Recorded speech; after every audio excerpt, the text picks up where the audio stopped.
Sebagaimana Al-Baqarah 154, janganlah kamu mengatakan bahwa orang-orang yang terbunuh di jalan Allah telah mati, namun sebenarnya mereka hidup, tetapi kamu tidak menyadarinya. Ini syuhada sabilillah tetap hidup, ruhnya ada di alam qadim ini, ada dalam sistem wasilah. Kembali di sini yang menarik adalah ternyata sistem wasilah yang qadim ini, maha qadim, qadim baru. Ini ternyata ada kesamaan, yaitu entitas ruh yang ada di dalam diri manusia ternyata equal dengan sistem wasilah. Secara sederhana dapat dipahami bahwa ruh manusia yang merupakan entitas ilahiyah ternyata sama dengan tali wasilah yang di atasnya. Karena pada hakikatnya ruh manusia adalah entitas yang qadim, tetapi ia tertangkap dalam jasad manusia yang baru. Karena hakikatnya itu adalah sama. Sebagaimana Al-Baqarah ayat 51, wa ra'ahu wa huwal haq. Padahal Al-Quran itu adalah hal yang hak. Jadi roh di sini dimaknai sebagai Al-Quran. Ini sama. Di sini Al-Quran qadim, ruh ternyata juga bermakna sebagai Quran. Kemudian Al-Ghafir 15 disebutkan yulqir ruha min amrihi. Di sini ruh dimaknai sebagai wahyu, yang menurunkan wahyu dengan perintahnya. Kemudian As-Surah 52, dan demikianlah kami wahyukan kepadamu ruh, atau dalam kurung Al-Quran.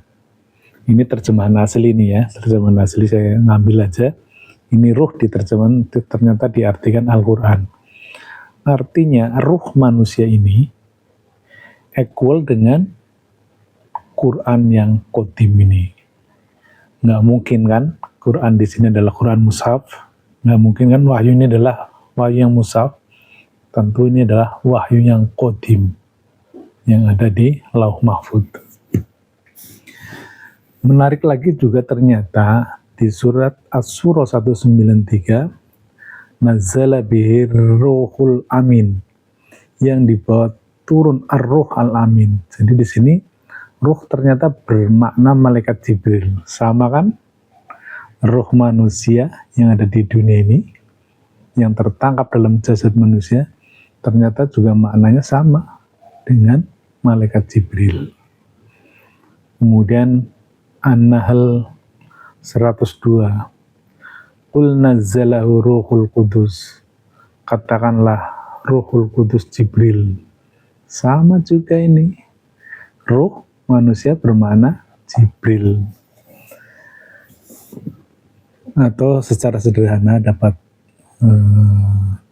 disimpulkan bahwa untuk dapat terhubung antara manusia yang ada di alam dunia ini hanya bisa dilakukan melalui ruh, karena ruh adalah entitas ilahiyah yang sifatnya qadim.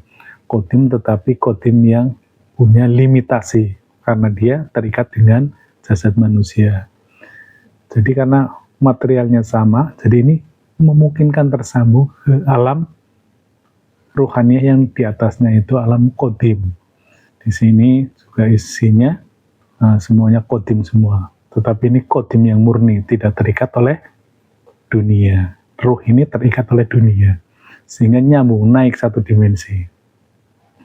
Nah dari alam ruhaniyah sini, baru di ujungnya dapat tersambung kepada yang Maha Ruh, Allah Subhanahu wa Ta'ala.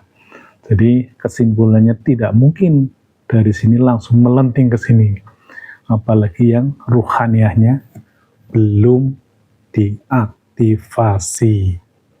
Makanya ini menjadi perhatian kita semua.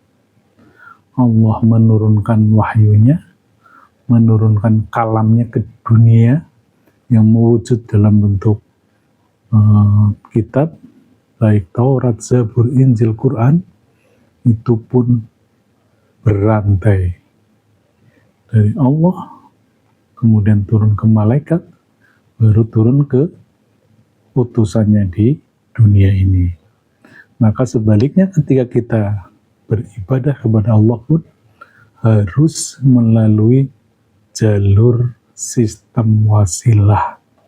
Tidak mungkin yang di sini langsung masuk ke alam musyahadah yang laisa kamitslihi syai'un. Bahkan ketika ruhaniyah kita belum diaktifasi, itu pun hampir tidak mungkin bisa berhubungan dengan Allah yang laisa kamitslihi syai'un. Masih tertarik dan ingin tahu lebih banyak lagi tentang alam ruhaniyah, karena ini sesuatu bahasan yang amat penting, yang amat fundamental.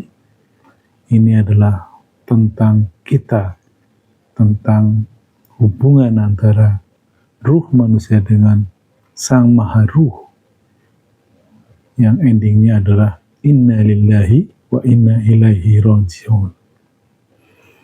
Demikian, pantengin terus channel Mbah Mun Ajab. Ilahi anta maksudi waridho kamadlubi. Assalamualaikum warahmatullahi wabarakatuh.